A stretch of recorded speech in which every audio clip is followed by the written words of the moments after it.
Okay, so we were looking at surrealism in America, or tracing its spread from Paris to various other centers, and we'd already looked at some Kandinsky, for example, and Picasso picking up on it. And then we were looking at American variations on the idea of surrealism, and we wound up with Calder at the very end, who is deeply indebted to Miro.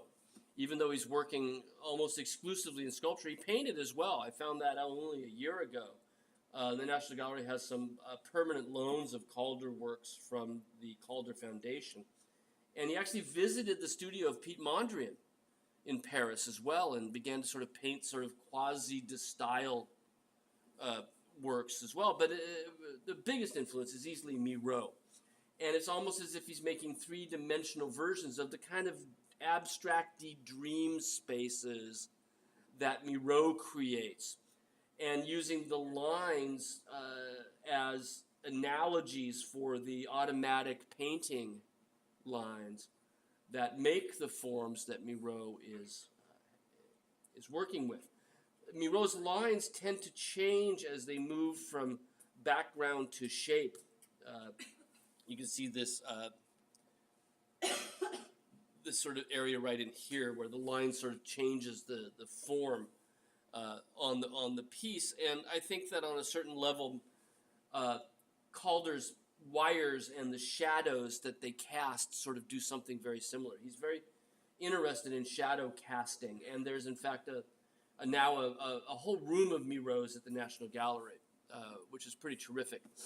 He studied, Miro did, as an engineer to begin with, and this is where he got the wherewithal to do these sort of wonderful things we saw him doing with wire, with the little circus that he made, right, that pleased everybody in Paris, and with the balance that he brings to these mobiles that he makes, these hanging sculptures that are balanced, because you can see that wing-like thing on the right, that Miro shape, with the fin on it, right, is balanced by those two circular bits that can move in space, right? And getting that right, like where do you tie it to get it to balance? It's extraordinary, honestly. Simply extraordinary. If you've ever tried to do this, it's difficult beyond compare to get it to balance out. And when you get something as complicated as this, right? It shows now his interest in engineering. Now, it also shows, of course, his ongoing dialogue, if you will, with Miro. They knew each other. They wrote letters back and forth at this time. And remember that Miro was very much influenced by the Spanish Civil War in 1936 through 39, and Franco and the rise of fascism in Spain, and began to use these surrealist works as modes of escape, and using them as a way of sort of creating a world that is beyond the chaos of war-torn Spain and escaping into the heavens, right? And beginning around 1939, 1940, he does a whole series of works on paper. There's about 30 of them, right? They're watercolors and gouache, water-based paint on paper. And he calls them a constellation series, Miro does, right? And this is one of the constellation series.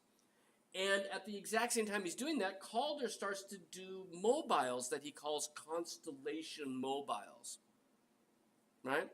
Now remember, the whole mobile, this is a kinetic sculpture.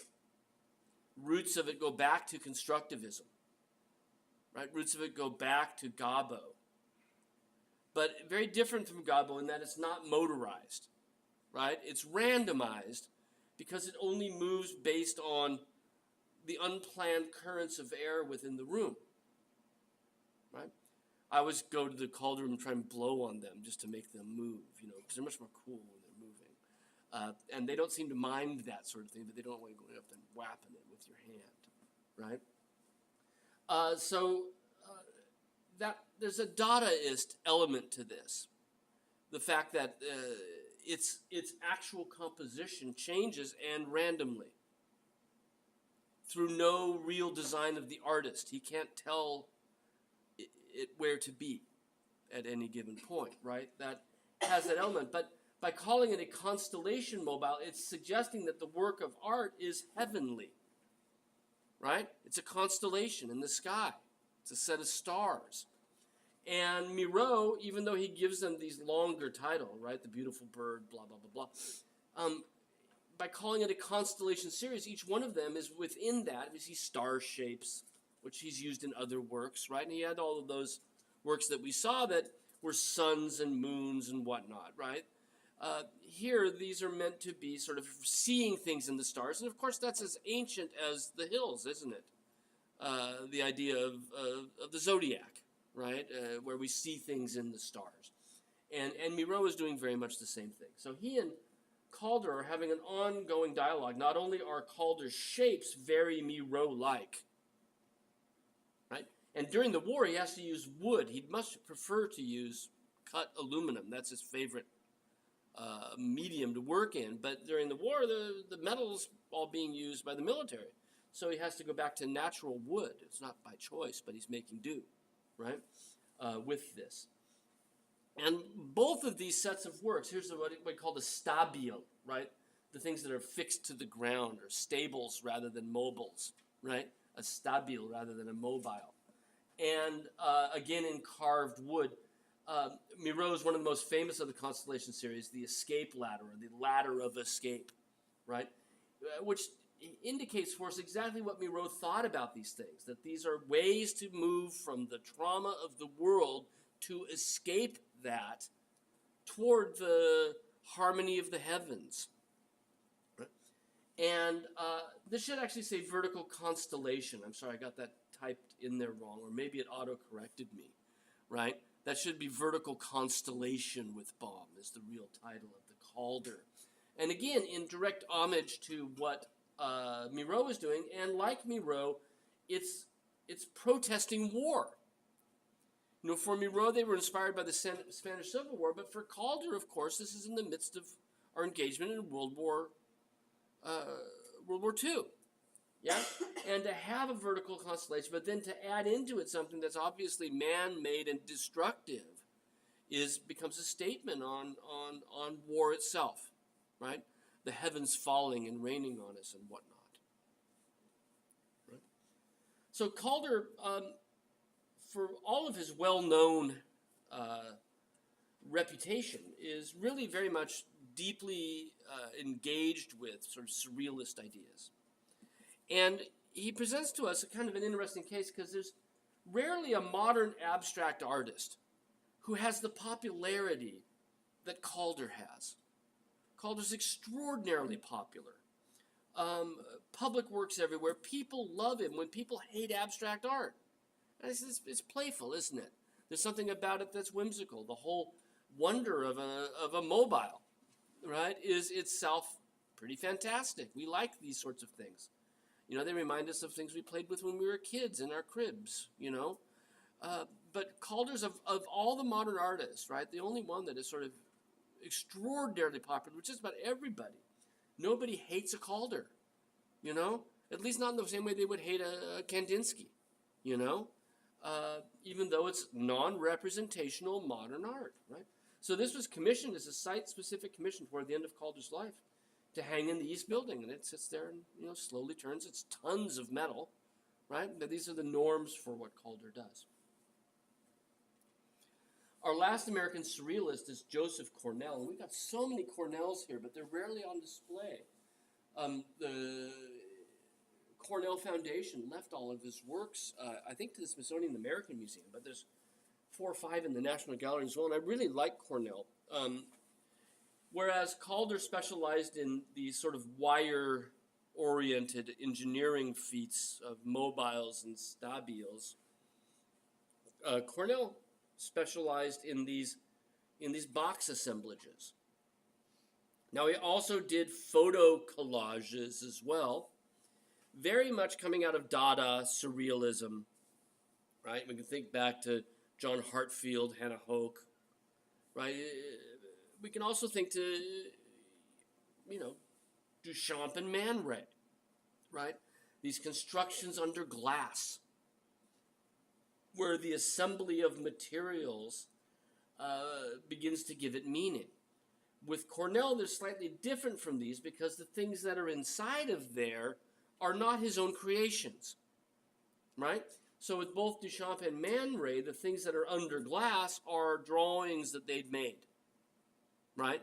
Or paintings that they'd made with metal-based paint, right? The gears precisely drawn, the letters and whatnot, or all of Duchamp's cutout sort of filament materials, right, are all drawn by Duchamp, right? But the stuff that's in Cornell's box are found objects. And he would keep drawers and drawers of them in his house. Lived in Queens, outside of New York, right? Well, it's in the boroughs, but outside of Manhattan. Lived in Queens. He had boxes full of these organized by color, right? Of various found objects that he would then arrange in these boxes that he'd made. He took carpentry classes, learned to make the boxes himself. Sometimes he'd use found boxes, but most of them are handcrafted from the ground up. And he would fill them with these found objects, sometimes decoupaging on the outside, right? Layering them with objects, both outside and in. And with that idea of found objects arranged in a three-dimensional space, again, it's totally surrealist as well in its way. Dada surrealist. So Kurt Schwitter's using found objects in Hanover, all these articles of paper that he brings together, right? And the idea with Schwitter's, of course, is that the cobbling together of these objects makes them lose their original meaning and pick up a new meaning that the artist gives it, right? That the meaning doesn't come from its usage. The meaning comes from the juxtaposition, right? And that's sort of all the way back to Picasso, right? And synthetic cubism, okay? Was this idea that the artist can give something meaning that it didn't originally have by intervening in some way, right? And Duchamp takes this to the, out the window, right? He goes crazy with that idea with a bicycle wheel, right?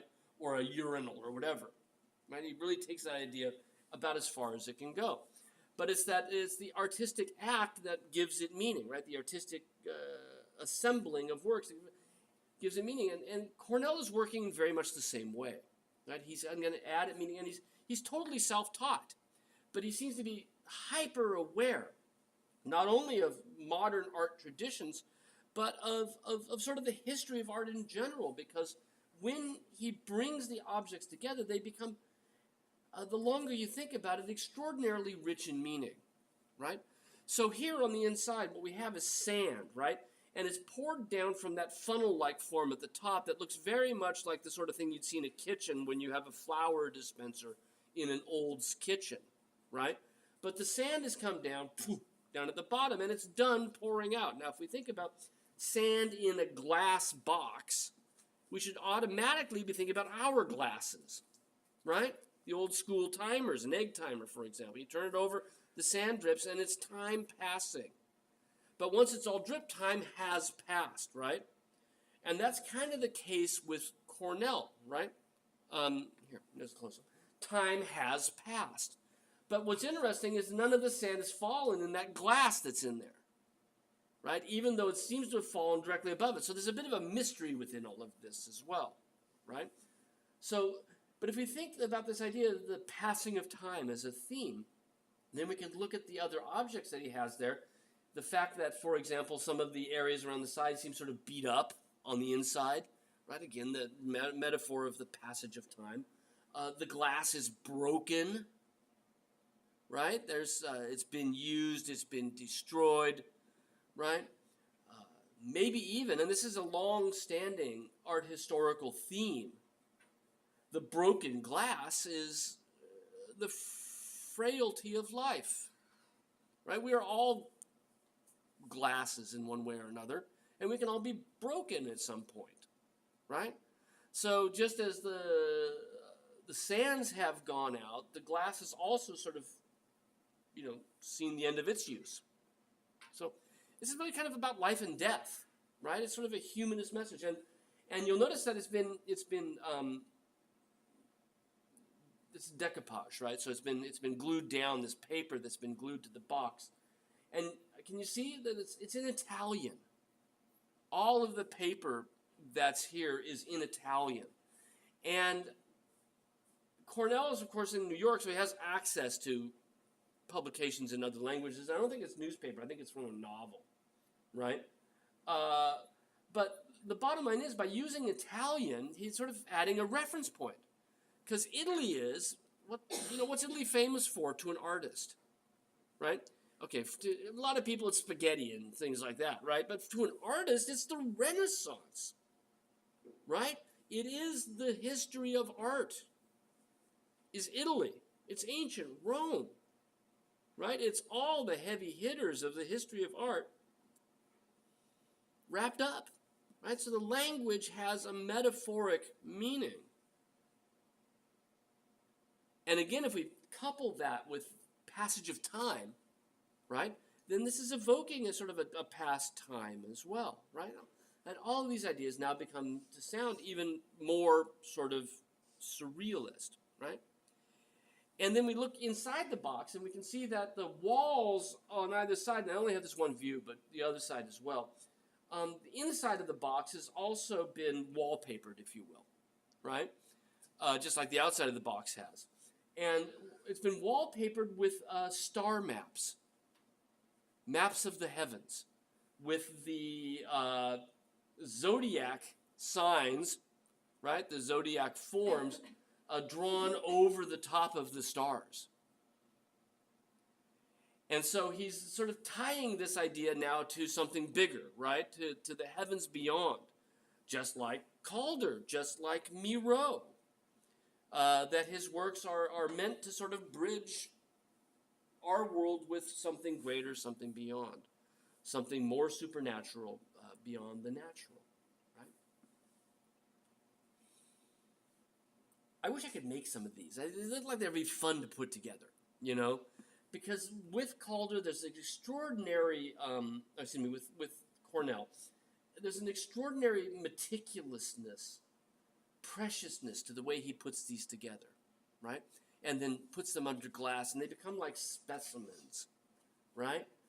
And so here, various cups with shells, sea forms stenciled onto them. Down below, more broken glasses with driftwood in them, right? Oceans. But the map behind it is not an earthly map. The map behind it is a heavenly map. It's a constellation map again. And the little ball that's there is in fact also a heavenly globe, a little toy globe of the heavens. You know that these exist, right? We have globes of the earth, but then there's globes of the heavens as well, from that old Renaissance idea that the heavens is a sphere around the earth, right? So he's combining these different elements, all of which have references, right, to natural science. These are all about human endeavor, human knowledge, natural science, the heavens, right?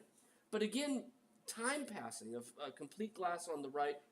Actually, in this case, both glasses are not broken. It's just the shadows that make them look like they're broken, right? But again, they could be at some point. And there's that reference to the frailty of life. And then we've got, well, on the side, right, we have these two pipes for blowing bubbles, right? Soap bubble set. And he did quite a few of these soap bubble sets. And the soap bubble is also, and again, this is where this becomes so learned. The idea of the soap bubble is also like a glass, a symbol for life's shortness, the shortness of life, and the sort of the precariousness of our day-to-day living. We never know when we're going to die, just like you never know when the soap bubble's really going to pop, right? And part of the fun is seeing how big you can get it before it pops. Part of life is seeing how much you can do before you pop, right? So Cornell's works, deceptively simple, very, very intricate in craftsmanship, but at the same time, coming up with these really deeply profound meanings as he cobbles together these different found objects in a very Dada surrealist way. Okay, that wraps up that section. I want to go back and sort of talk about, okay, so we're going to spend the last two, in America, right? And we've been there for a while anyway. And I want to sort of just say, okay, take a step back and say, what's going on in America around 1940, right? Because that's kind of going to set us off to how we start off talking about abstract expressionism. What's going on in America around 1940? Okay, so the first thing is obviously what we've just been talking about, American surrealism. Right? There's numerous currents of surrealism that are very strong in America, beginning around 1930, a little bit earlier, and continuing into the 40s. Right? So American surrealism is extraordinarily strong, and it brings with it certain things that are very important for abstract expressionism. One is the Dada interest in chance, right? The other one is this connection to automatic painting and the connection to psychoanalysis, right? We talked about how automatic painting frees your mind from logic, and therefore you can get to your Freudian subconscious, right? That's what the surrealists believed. And with both Arthur Dove and his rhythmic approach to painting the heavens, or Stuart Davis with his sort of Moreau-like rhythm to the rope and the measuring calipers in green, or the scattering of objects even, has picked up some of this idea of automatic painting, right, with the idea that it frees the subconscious. The other thing, as we just saw, is that American surrealism brought an ongoing dialogue with European surrealists, right? So American art is not at all isolated from what's going on in Europe. Okay? These influences are very strong. There are American surrealists, and they are making sure that other artists are aware of what's going on in Europe. We don't need Alfred Stieglitz anymore, right, to know what's going on in Europe. Okay? So that's the first thing that's going on in America around 1940. The second thing I want to talk about is the rise of museums, right? The rise of the modern art museum. A museum that specializes only in 20th century art, or maybe late 19th and 20th century art, which is a fairly new phenomenon, right? And the most prominent of these museums, this is particularly important for abstract expressionists, it's particularly important for New York City, right, is MoMA, Museum of Modern Art, right? Opens to the public in 1929, right? Series of shows, pretty safe by 1929, like Picasso, right? Modern architecture. But continue to acquire works, right, all the way through the 1930s. There are new things showing up at MoMA regularly as they're building the collection, right? Nowadays, they're not acquiring many new art works, and their influence on artists comes through exhibitions, of temporary exhibitions that they borrow things, right?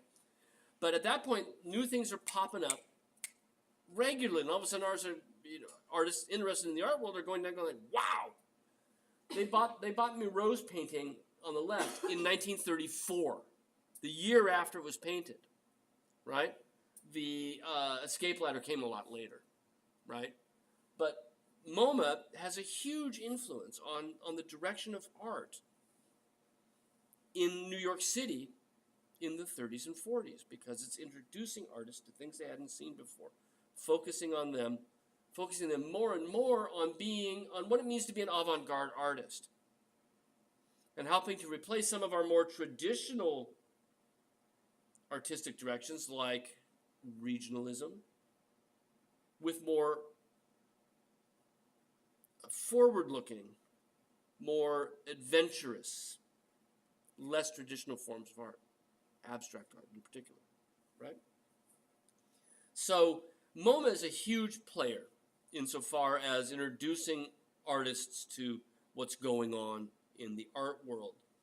I want to reiterate things we've talked about before, but they had the Guernica, right? When Picasso painted Guernica, he refused to let it be shown in Spain so long as Franco was alive, the fascist dictator, Generalissimo Francisco Franco. As long as he was alive, Picasso said, Guernica will not be shown in Spain. So after It was shown in Paris at a World's Fair, and after that it came to America.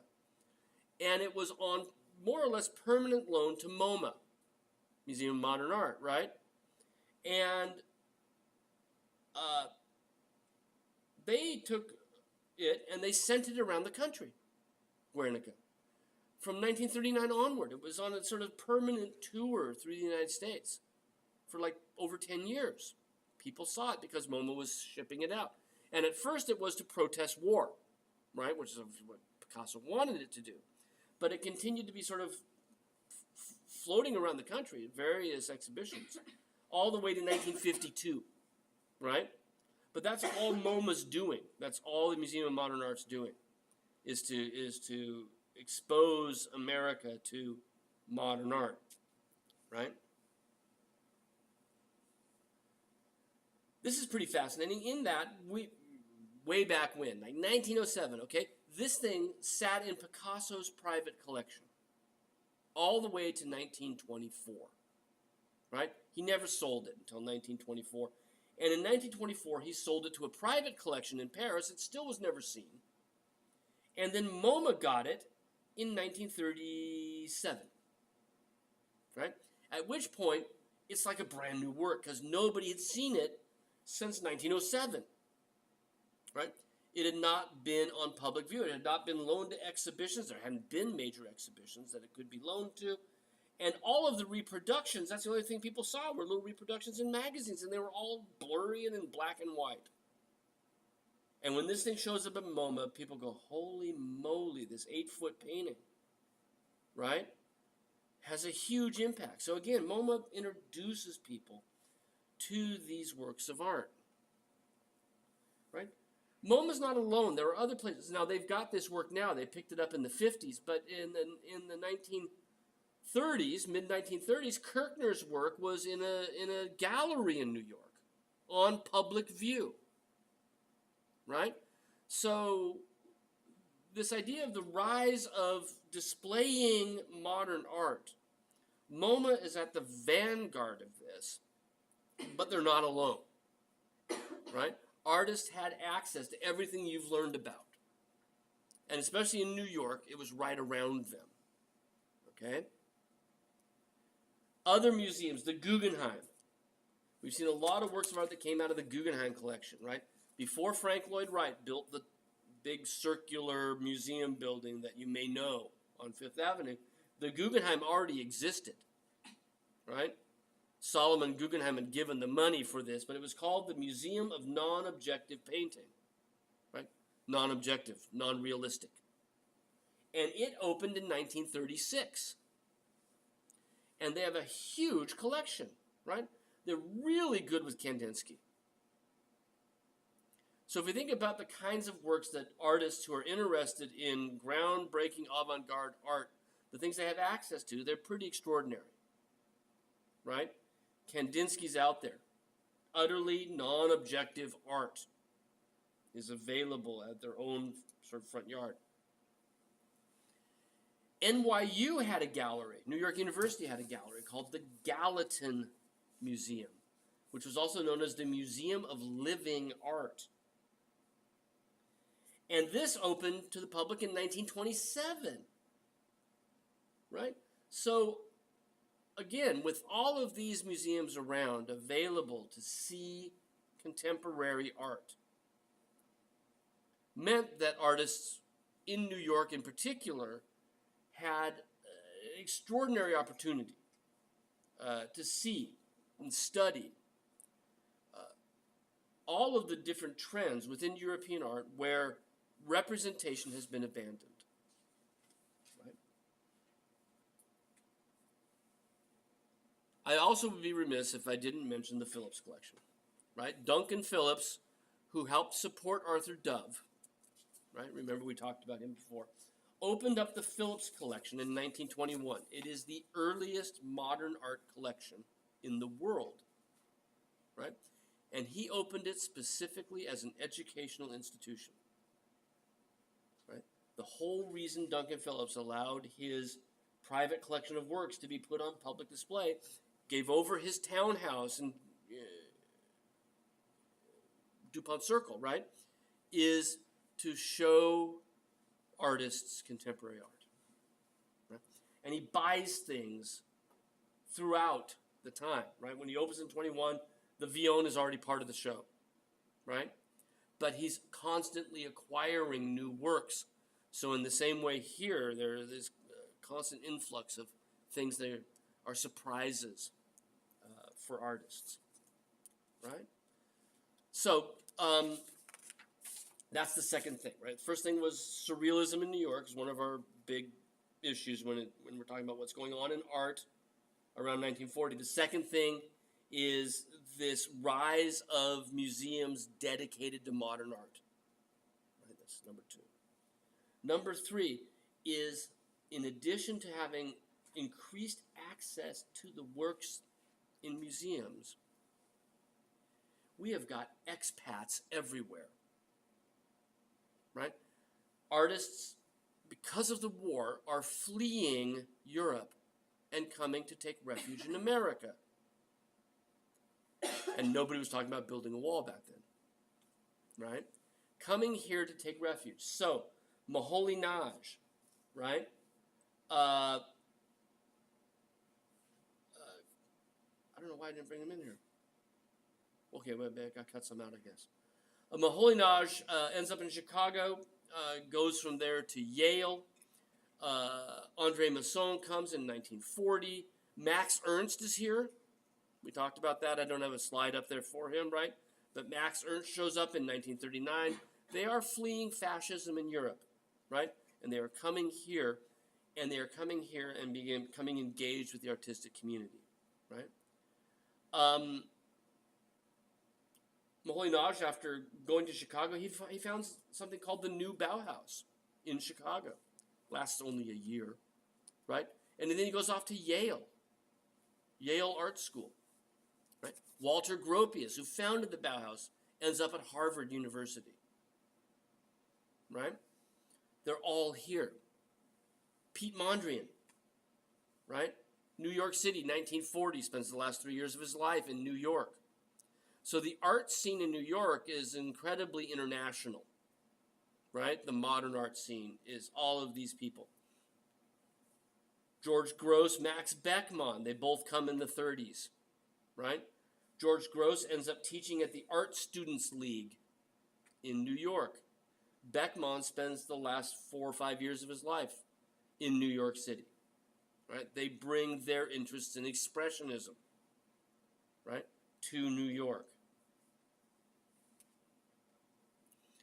Finally, insofar as these expats are concerned, expatriated artists, one we haven't talked about yet, but it's worth mentioning in this case, is Hans Hofmann, right?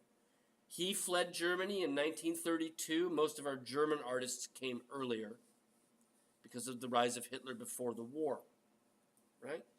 He came in 1932 and begins to teach at the Art Students League in New York City, right? And he's one of the advocates for a very sort of expressionist style that is brightly colored but not at all representational. And his teaching becomes an incredibly influential aspect of the development of art in the 30s and early 40s. Right? He had a theory that he called push and pull. And what he meant by that was that there was every painting, there's a tension, and it's a tension we've been talking about. A tension between the surface of the picture, which is what he called the push, and the illusion of depth that a painter creates, which is what he called the pull.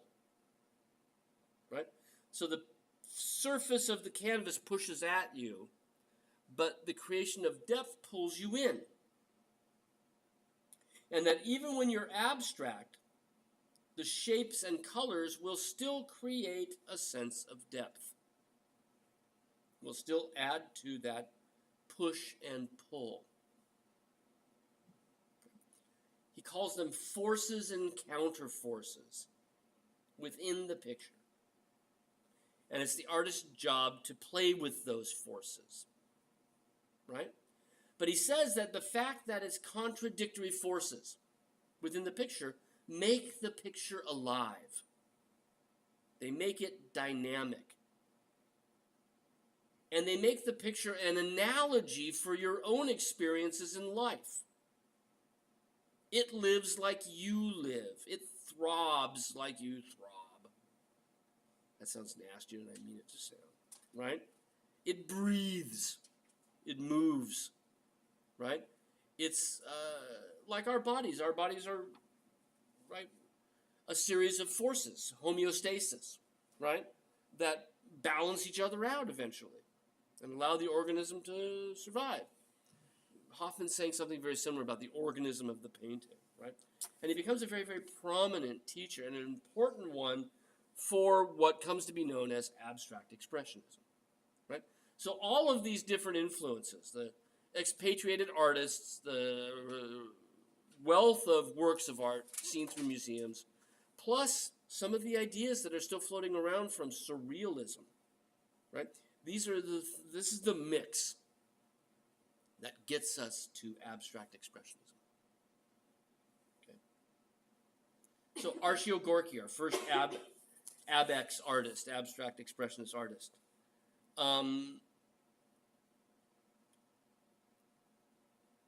He's an exponent of one of two basic trends within abstract expressionism. A trend we call action painting. The abstract expressionist artists can be sort of put into two different camps. Action painting is one of them. The other is called color field painting, and that's what we'll look at mostly down at the National Gallery, right? But action painting is this idea that the painting reflects the artist's actions.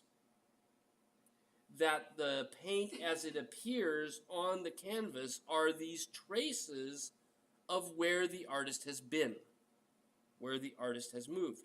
And for this reason, the pictures tend to be fairly large.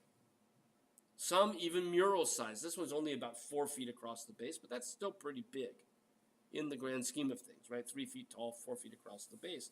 And it reflects all of these sort of modern issues that Gorky could have easily picked up on through any of the sources we've been talking about. There's a sense of automatic painting here. The idea of action painting, leaving traces of your gestures, gives it this sense of being sort of open from the start, right? So it's surrealist in approach, right? It's expressionist, like things he could have seen in various collections, in that it's vigorous in its manipulation of the medium, right? He's exploring non-representational painting, like so many European artists before him. And I think what's really fascinating about a lot of abstract expressionism is you lose any sense of there being figures against the ground. It's painted everywhere. It's an overall painting. And when the painting, go back to push-pull, right? If the canvas pushes and the sense of space pulls, there's this sense of the painting having a dual existence. And the push, right, is the painting is an object, right? Like the chalkboard is an object, right? The whiteboard's an object. It's just an object. Whereas the stuff that's on the painting, if it's representational, makes the painting have a second life where the painting is a subject matter, a still life, landscape, right? A figure. But when you paint the thing all over, you enhance the idea that it's just this object covered with paint everywhere, right? It becomes a presence in itself almost, like a talisman or something like that, like an amulet, right, that has some sort of special power. And both Gorky and other action painters and field painters are making works of art that end up having a living presence of their own, regardless of anything they might seem to represent. Now, some of them are representational still, but most of them are not, right? So action painting is this idea of leaving traces of your gesture behind, right? And Gorky was actually friends with André Breton, who had moved to America as well. the founder of Surrealism, was here, there, New York, right? And Gorky knows him and is also doing automatic painting, right? The idea of an action painting is basically an update of the Surrealist idea of automatic painting.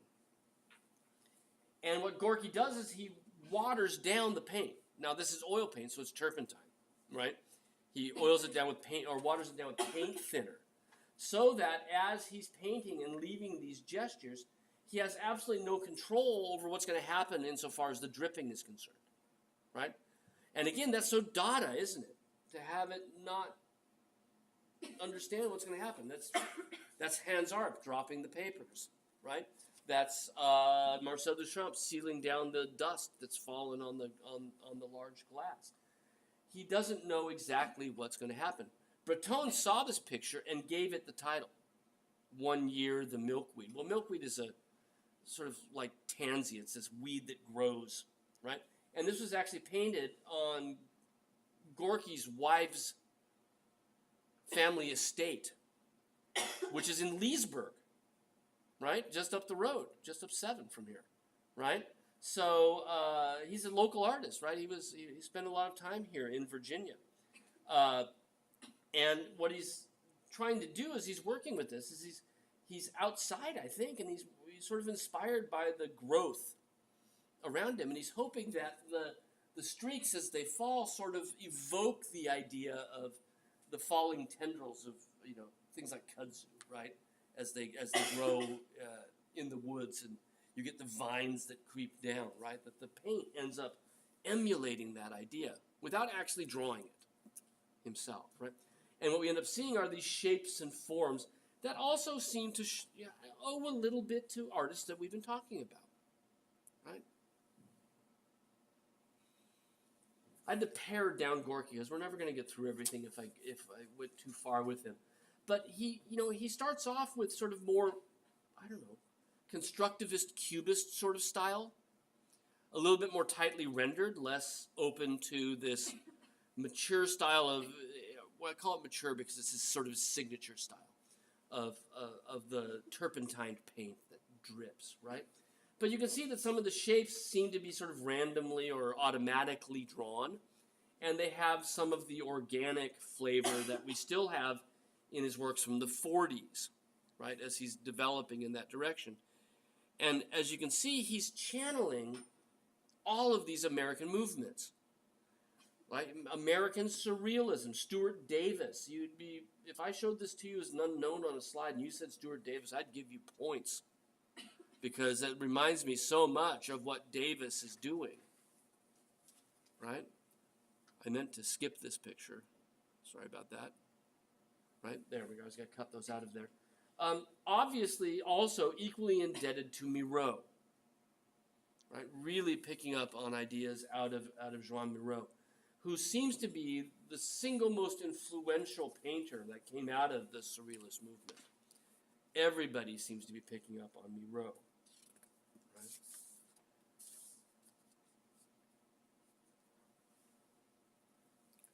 Gorky was an expatriate, came from Turkey.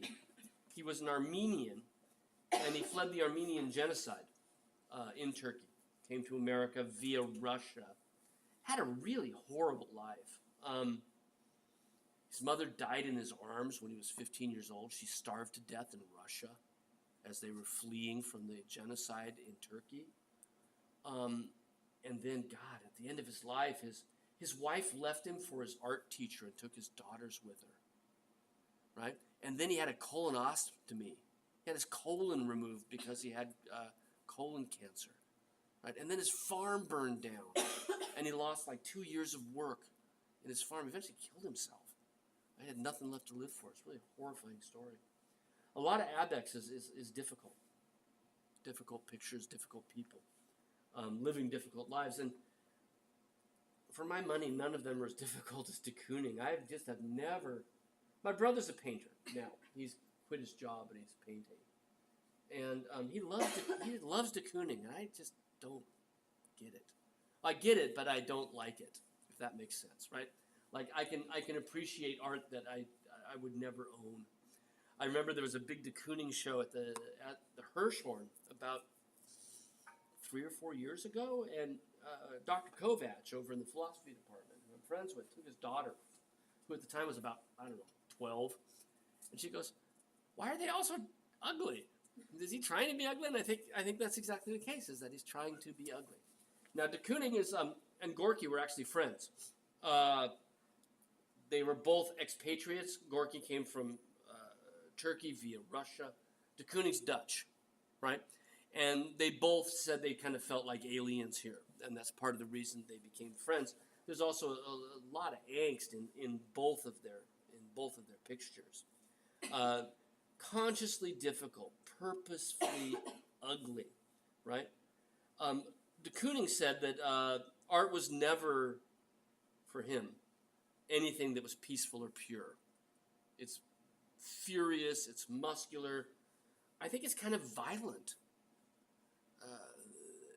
frightening almost, in a way. Unlike Gorky, who is utterly abstract, de Kooning is deeply engaged with the human figure, particularly a huge series of images of women that he continues to work on all the way through the 1970s, right? Over 200 of these images that deconstruct the female form.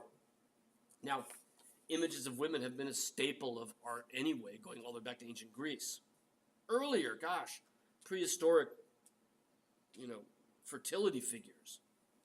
And so de Kooning is taking a theme that is very, very long-standing in the history of art, and he's working with it. But there's something about it that is just so almost, it just seems like it's violently painted. The way, if you look at the brushstrokes, the action painting here, I can't get over the sense that he's angry at the canvas somehow. That the brushstrokes just have a fury about them. And the sharp edgedness of the form, the way the face looks like it, like as he paints it, like he's trying to destroy her skull, And I find that so harsh and so problematic. He's happily married to another abstract expressionist painter for his entire life. He's not a misogynist in his life, but the paintings are just so rough. It's almost as if he's butchering the form as he paints. Now, he's certainly been looking at earlier expressionist art, and if we think back to Kirchner, of all people, right? We see things that will appear and reappear in abstract expressionism, and certainly this championing of ugliness, right? We talked about the aesthetic principle of sublime, right? That's something that is powerful, memorable, but not necessarily beautiful. That Kirchner certainly had that, and with both of them, we see the treatment of the female form in a way that is meant to make it look more ugly, with colors that add to that, right? It's not just the form, but it's the colors as well. This is certainly a huge influence on de Kooning. Another huge influence is the Young Ladies of Avignon, which remember that MoMA only got in 1937 for the first time, where female nudes are fragmented, right? Where faces become hideous masks, where the appreciation of the picture is almost more intellectual than it is aesthetic, where it's not particularly attractive. Some of de Kooning's colors seem to derive from Picasso's Rose period, the sort of pinks that we see here picked up with de Kooning's work. And I think on a certain level, when Picasso's Young Ladies of Avignon became public, right, in 1937, artists began to seek what else Picasso had been doing. Let's remember this guy, right? He's kind of, imagine you're an artist in 1937, and you're thinking about Picasso. He's like this guy from 30 years ago, right? And yes, he's been producing other stuff, but you may not have been paying any attention to him because he made his splash, right, 25, 30 years ago. So now you see, and you go, maybe this guy's worth looking into some more, right? And I think that really what de Kooning is doing is looking at new Picassos. When you see something like this next to de Kooning, the similarity is so striking in Picasso's continuing fragmentation of forms, deconstruction of the physical form, is something that de Kooning is deeply affected by. Like I said, he did hundreds of these images, right, of women. Some in bust length, like we're seeing in these two, but some in full length as well. Sometimes more than one woman. Sometimes there's two. Sometimes there's three. Also, usually on a very, very large scale. Both of these pictures are the better part of 5 or 6 feet tall over at the Hirshhorn. Now, action painting. We're with both de Kooning and Gorky. We're talking about action painting. I want to bring up something that's a little bit difficult to wrestle with, and that is its relationship to psychotherapy. Okay. Carl Jung is the other psychotherapist than Sigmund Freud that has a huge impact on not only philosophy but also on painting. And Carl Jung, in his, so if you, in the 50s or 40s, if you were going to go seek a psychiatrist, right, you would either be in Freudian analysis or you would be in Jungian analysis. And some years back, I took a therapist for a year. Just, I don't want to talk about why. Okay, I was not finishing my dissertation, and I was trying to figure out what my dissertation advice is: go see a therapist. You're avoiding it. And I said, okay, I'll do it.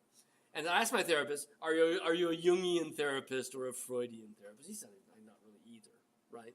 But there was a certain point where you kind of were one or the other. And remember that Freud was all interested in the subconscious, right? That's very individual, right? So your subconscious is not necessarily my subconscious, right?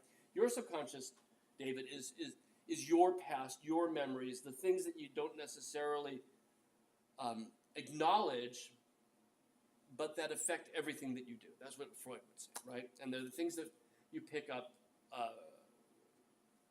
in your earliest experiences, right? And part of the analysis is to get you back to those so you can say, okay, that's why I'm doing this stupid thing here, right? It's because I've got that, okay? So a Freudian analysis would tell me I wasn't finishing my dissertation 15 years ago because my father never gave me the approval I wanted when I was a kid or something. A Jungian psychoanalysis will try to get to something different, which is not necessarily individualized that way. It's the collective unconscious.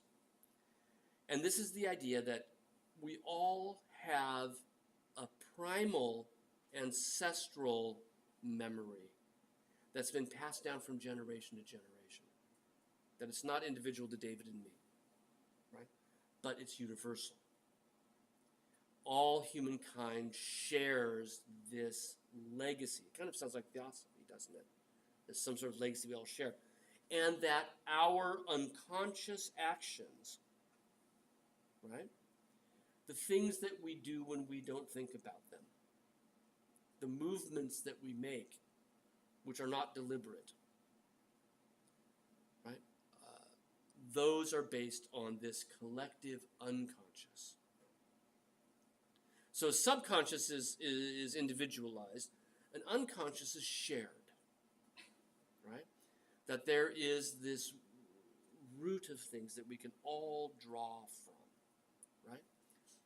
And Jung said, Jungian analysis would say that you need to become aware of your unmotivated actions.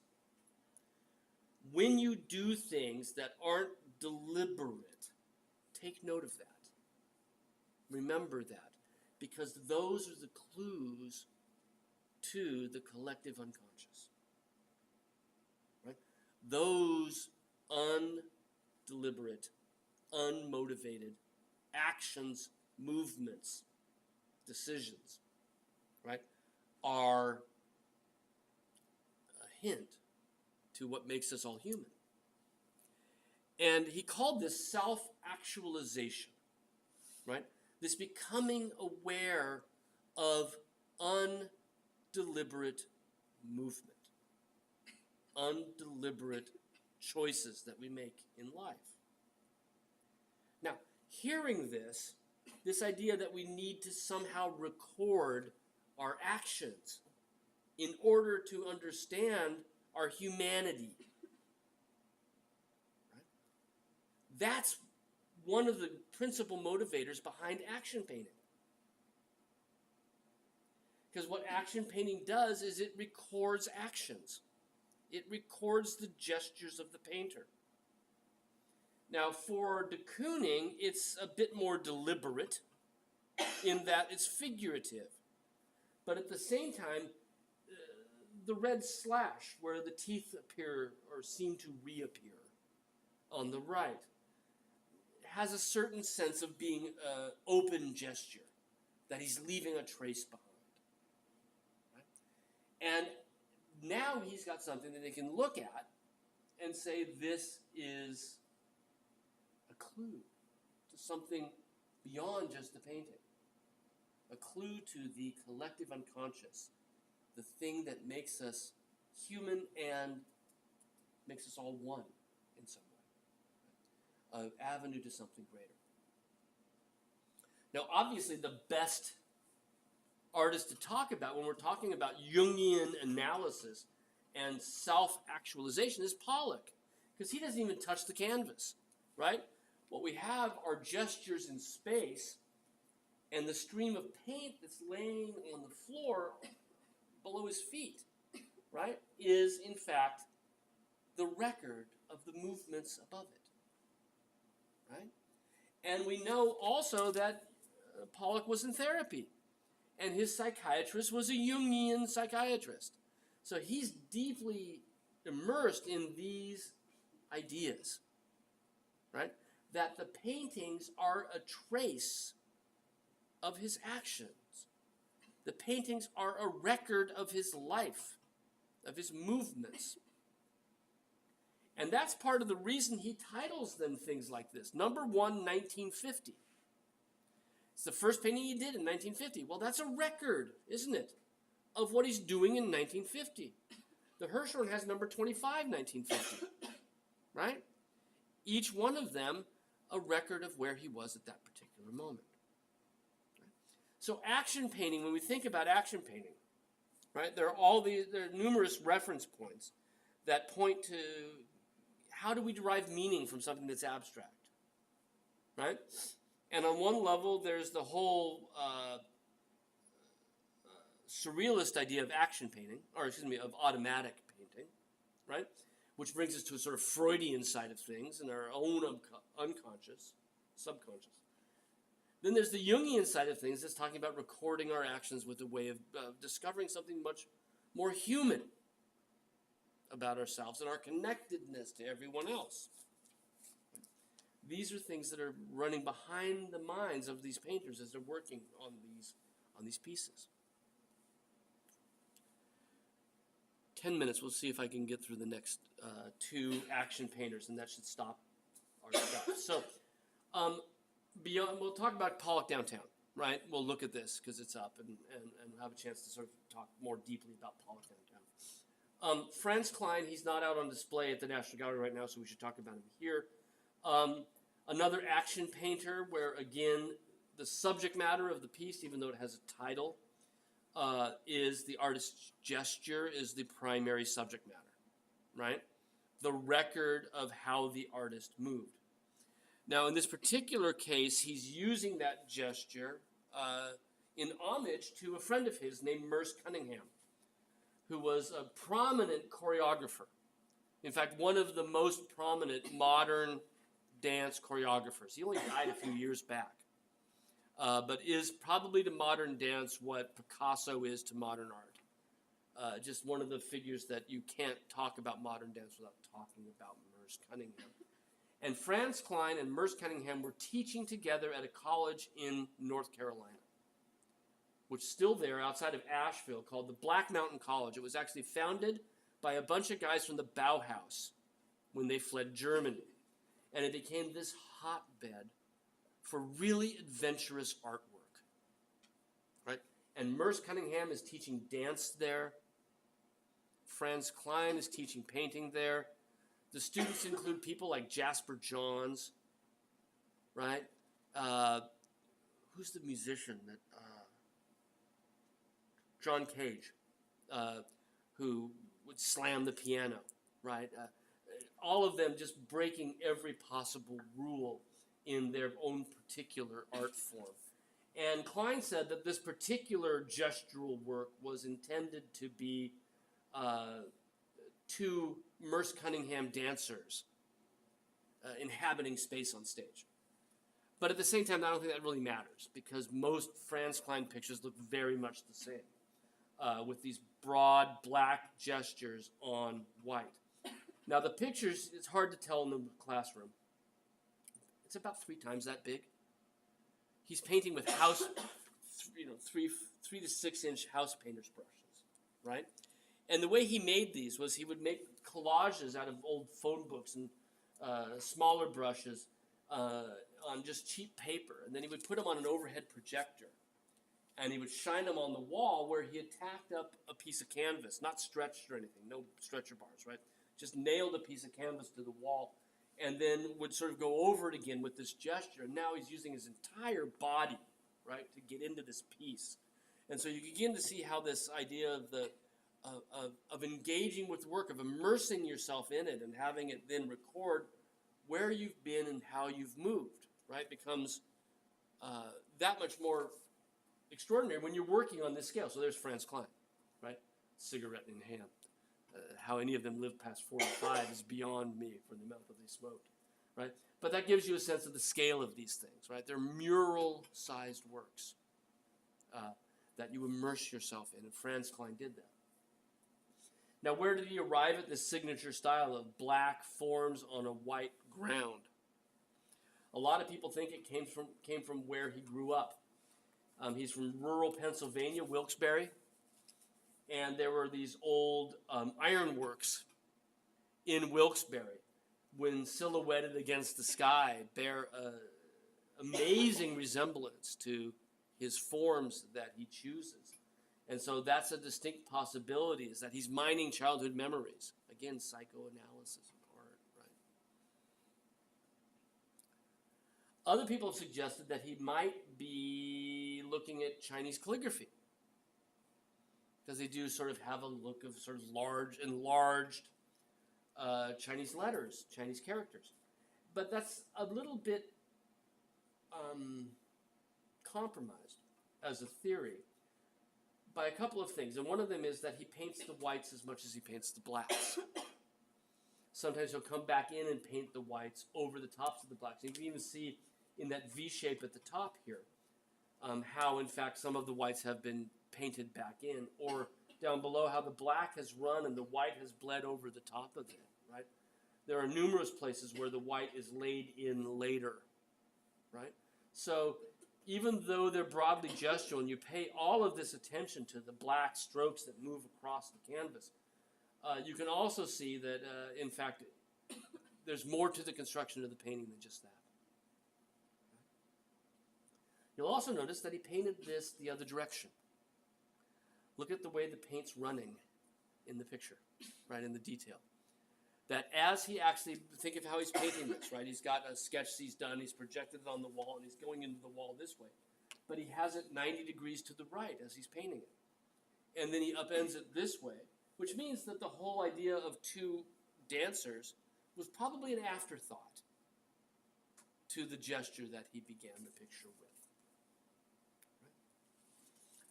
Well, that's a good place to stop. I was going to get into Joan Mitchell, who I really like. And she's not out on display in the National Gallery. So we'll figure out what we're going to do. But definitely Tuesday, right?